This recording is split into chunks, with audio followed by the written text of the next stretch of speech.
और धन्यवाद Lions club जो आप लोगों ने मुझे ये मंच दिया, यहाँ बुलाया।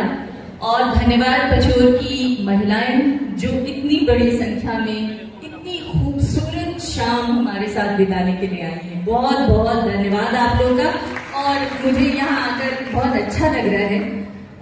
मैं एक एक चेहरे को याद करने की कोशिश कर रही हूँ कि मैं दोबारा मिलूंगी तो आप लोग याद रहेंगी कि नहीं रहेंगी। तो मैं बहुत गौर से देख रही हूँ और जिस चेहरे को देख रही हूँ उसमें मुझे सुंदरता नजर आ रही है। तो मैं कैसे आप सब लोगों को याद रखूंगी मुझे मालूम नहीं, लेकिन मैं चाहती हूँ कि एक एक चेहरा अपने नाम के साथ मेरे दिल में हमेशा याद बन के रहे।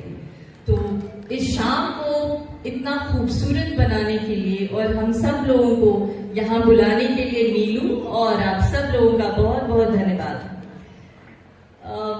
अंतर्राष्ट्रीय महिला दिवस के अवसर पर इस कार्यक्रम को आयोजित किया गया है। कहने को तो बहुत सारी बातें हैं, सैकड़ों बातें, बहुत सारे मुद्दे हैं। कुछ आप अपने जीवन में महसूस करते होंगे, कुछ मैं अपने जीवन में महसूस करती हूँ, कुछ हर एक स्त्री जो यहाँ पर मौजूद है सबको अपने अपने तरीके से अपने अपने जीवन में कुछ न कुछ ऐसी भावना उठती होगी जो कचोटती होगी कि हमें समानता का अधिकार क्यों नहीं। हालांकि नूरी कहती हैं कि हमें समानता नहीं, हमें सम्मान का अधिकार चाहिए। मैं भी कुछ हद तक इस विचार से सहमत हूं कि स्त्री और पुरुष दोनों का एक अलग तरह का अस्तित्व है, दोनों अलग तरह के जीव हैं और दोनों का अलग तरह का काम है। तो हम अधिकारों की समानता की बात करें, मगर हम अपने आप में अपने होने को एंजॉय करें, अपने होने को लेकर खुश रहें, आनंदित रहें और सम्मान के साथ जिए। असल बात ये है। तो अंतर्राष्ट्रीय महिला दिवस या महिलाओं का कोई भी दिवस मेरे हिसाब से पुरुषों की आलोचना करना या उनके लिए बराबरी की लड़ाई लड़ना, हम उनसे बराबरी की कोई लड़ाई लड़ें, ऐसा मेरा कोई उद्देश्य नहीं है। लेकिन बहुत सारे ऐसे मुद्दे हैं, कुछ मुद्दों पर मैं आप लोगों का ध्यान आकर्षित करना चाहूंगी। मुझे लगता है कि शुरुआत में इस प्ले के उदाहरण से करना चाहती हूँ।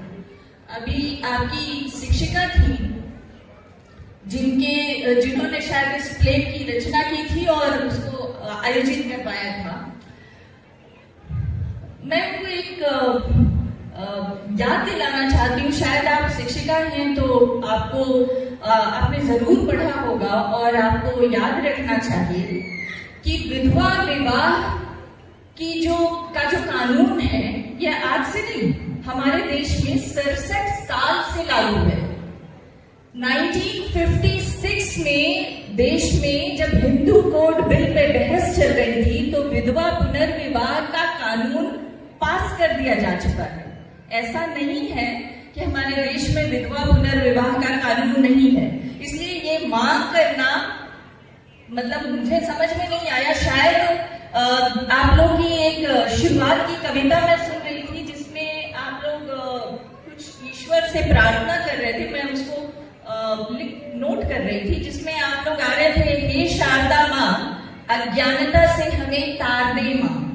मुझे लगता है कि असल में बात यह है कि हम महिलाएं बहुत अपने घर, अपने परिवार, अपनी धुरी के इर्द गिर्द इतनी व्यस्त हैं कि हम इस समाज में, इस संसार में क्या हो रहा है उसकी तरफ ध्यान नहीं दे पा रहे हैं। लेकिन सच यही है कि हमारे देश में विधवा पुनर्विवाह का कानून है और 1956 से बना हुआ ये कानून है। तो आज इसकी डिमांड करने की जरूरत नहीं है, एसर्ट करने की जरूरत है। आप एसर्ट कीजिए और अपने हक की मांग रखिए, ये तो बात समझ में आती है। यही नहीं, मैं एक बात और बताना चाहूंगी। हमारे देश में एक जब हिंदू कोड बिल पर बहस हुआ था तो संविधान सभा में यह बहस बहुत जोर से चली थी कि अगर विधवा का पुनर्विवाह हो जाता है तो उस विधवा को पुराने मतलब उसके दिवंगत पति का अधिकार होगा कि नहीं होगा। मैं आपको ये भी बताना चाहूंगी कि देश की सुप्रीम कोर्ट ने साल 2008 में एक केस का फैसला सुनाते हुए ये कहा था कि दिवंगत पति के अगर महिला सोल उसकी अधिकार रखती है, मतलब अगर कोई पुरुष अपने परिवार में अकेला संतान है और उसकी पत्नी विधवा हो जाती है और वो दोबारा विवाह करना चाहती है, तो पुरुष की पूरी संपत्ति की अधिकारी है। यानी पुनर्विवाह के बाद भी पत्नी को अपने दिवंगत पति के संपत्ति में पूरा अधिकार है। हमारे देश में कानून है, सिर्फ मुश्किल ये है कि हमें उसके बारे में पता नहीं है।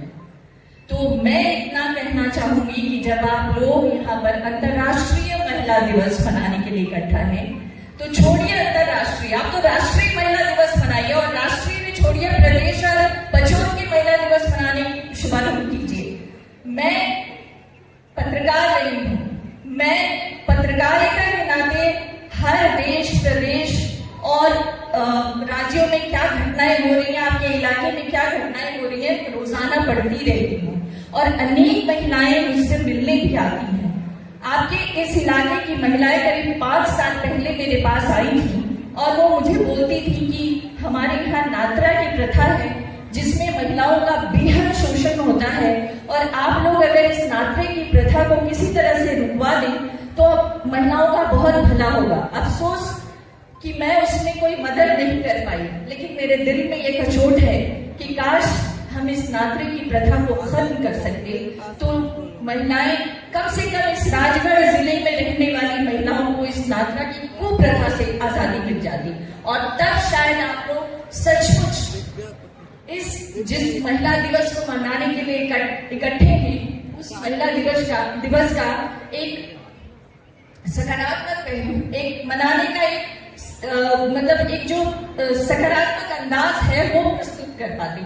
मुझे लगता है कि पहली कोशिश, अगर आप यहाँ पर इतनी बड़ी तादाद में महिलाएं इकट्ठी हैं, जागरूक हैं, जानना चाहती हैं, कुछ अलग करना चाहती हैं, अपने आप को साबित करना चाहती हैं, तो आपको सबसे पहला काम ये करना चाहिए कि इस स्पेशली इस राजगढ़ जिले से जो नात्रा की प्रथा है, अगर एक एक महिला की भी नात्रा की प्रथा को रोकने के लिए आगे आएगी तो कम से कम इस कुप्रथा से महिलाओं को आजादी मिलेगी और यही आजादी असल में महिला दिवस कहलाएगी।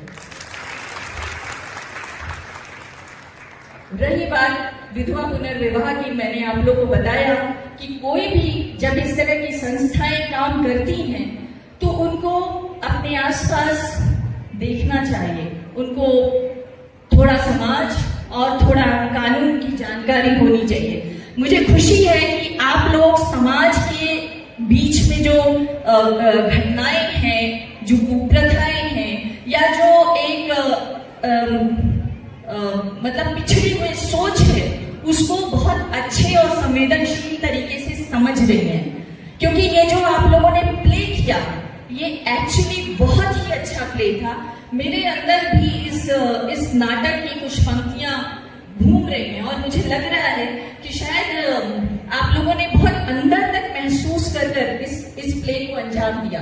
तो जब आप सामाजिक कुरीतियों को, कुप्रथाओं को और एक अन्यायपूर्ण रवैये को समझ रही हैं तो उससे लड़ने का साहस भी पैदा कीजिए। समझ आपको आगे बढ़ने का साहस देता है। महिलाओं के साथ समस्या ये है कि वो सब चीजों को समझते हुए साहस नहीं कर पाती। वो सुंदर है, वो खूबसूरत है, वो संवेदनशील है, वो समाज को समझती हैं, मगर वो अपनी सोच के साहस को जाहिर नहीं कर पाती। मुझे लगता है कि आप लोगों को आज के दिन ये प्रण लेना चाहिए कि हम अपनी सोच का दायरा बढ़ाएं, हम साहस के साथ सच का मुकाबला करें। सच यही है कि आप ही का जिला है जहां पर इस तरह की घटनाएं हो रही हैं, जहां पे महिलाओं को एक बार नहीं, 2 बार नहीं, 3 बार, 4 बार बेचा जाता है। अगर आप लोग इस कुप्रथा के खिलाफ आवाज उठाएं और एक महिला का भी अगर कल्याण हो सके तो शायद इसमें एक बदलाव की पहल शुरू होगी। तो मुझे लगता है कि यहाँ से आप लोगों को शुरुआत करनी चाहिए, तभी महिला दिवस मनाने की सार्थकता। बहुत सारी बातें आप लोग कहती रही हैं और भी लोग हैं जो कहेंगे। मैं बस नूरी खान ने क्योंकि कैफी आजमी की बात की थी, तो मेरे भी बड़े पसंदीदा शायर नए हैं कैफी आजमी, और जिस उम्मीद के साथ मैं आप लोगों के बीच इन मुद्दों को रख रही हूँ, मैं इतना ही कहना चाहूंगी। कैफी आजमी का एक शेर है, आज की रात बहुत गर्म हवा चलती है। मैं रात और गर्म हवा का शाब्दिक अर्थ पे नहीं जाना चाहती हूँ, पर मैं ये कहना चाहती हूँ कि आज की शाम भी उतनी ही गर्म है। दिलों में गर्मी हो, दिलों में एक जुनून हो। कोई तो यहाँ से ऐसी महिला निकले, कोई तो ऐसी लड़की निकले जो जुनून के साथ इस समाज की कुप्रथाओं को बदलने का साहस दिखाए।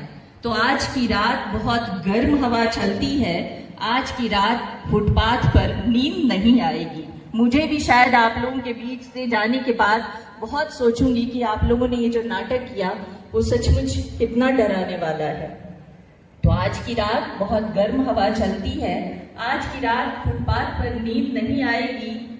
सब उठो, मैं भी उठूं, तुम भी उठो, तुम भी उठो। कोई खिड़की इस दीवार में खुल जाएगी। तो अपने जो बंद दरवाजे हैं उसकी खिड़कियां खोल दीजिए, अपने सोच की खिड़कियां खोलिए, तो आपको एक नई दुनिया दिखेगी।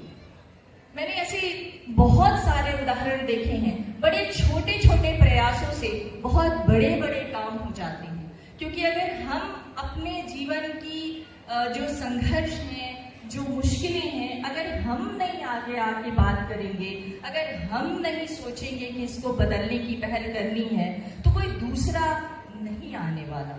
हम समझ रहे हैं कि हमारे साथ एक असंवेदनशील अन्यायपूर्ण व्यवहार हो रहा है, तो उसको बदलने की पहल भी हमें ही करनी होगी। तो अपने अपने सोच की दीवार में एक खिड़की बनाइए और उससे बाहर देखने की कोशिश कीजिए। जब आप बाहर देखेंगी तो दुनिया और भी ज्यादा खूबसूरत लगेगी। हमें जो प्रिविलेज हासिल है, वो जो डिप्राइव्ड लोग हैं, जो वंचित लोग हैं आजादी से, सुविधाओं से, सम्मान से, उनको अगर हम थोड़ा सा हाथ पकड़ के आगे ले जाए तो शायद ये महिला दिवस मनाने की सबसे बड़ी सार्थक पहल होगी। मैं आप लोगों को इसी नोट के साथ, इसी उम्मीद के साथ छोड़ जाती हूँ कि आप लोग अपने अपने सोच की खिड़कियां खोलिए और आगे बढ़कर देखिए। कहीं कोई खुला रास्ता मिलेगा, कहीं कोई खुली हवा आएगी, और जब खुली हवा आएगी तो आपके सोच के दायरे बढ़ेंगे और आप लोग बदलाव की पहल कर सकेंगी। बहुत बहुत धन्यवाद लायंस क्लब, बहुत बहुत धन्यवाद यहाँ पर पचूर की महिलाएं और सम्मानित गण। मुझे अच्छा लगा यहाँ आकर, लेकिन मैं जब भी अगली बार आऊंगी तो मुझे आप में से कोई एक महिला, कोई एक लड़की ऐसी मिलनी चाहिए जो हाथ पकड़कर किसी का ले आए और कहे कि मैंने इसकी जिंदगी बदली है। काश ऐसा हो तो मुझे यहाँ दोबारा आने में बहुत अच्छा लगे।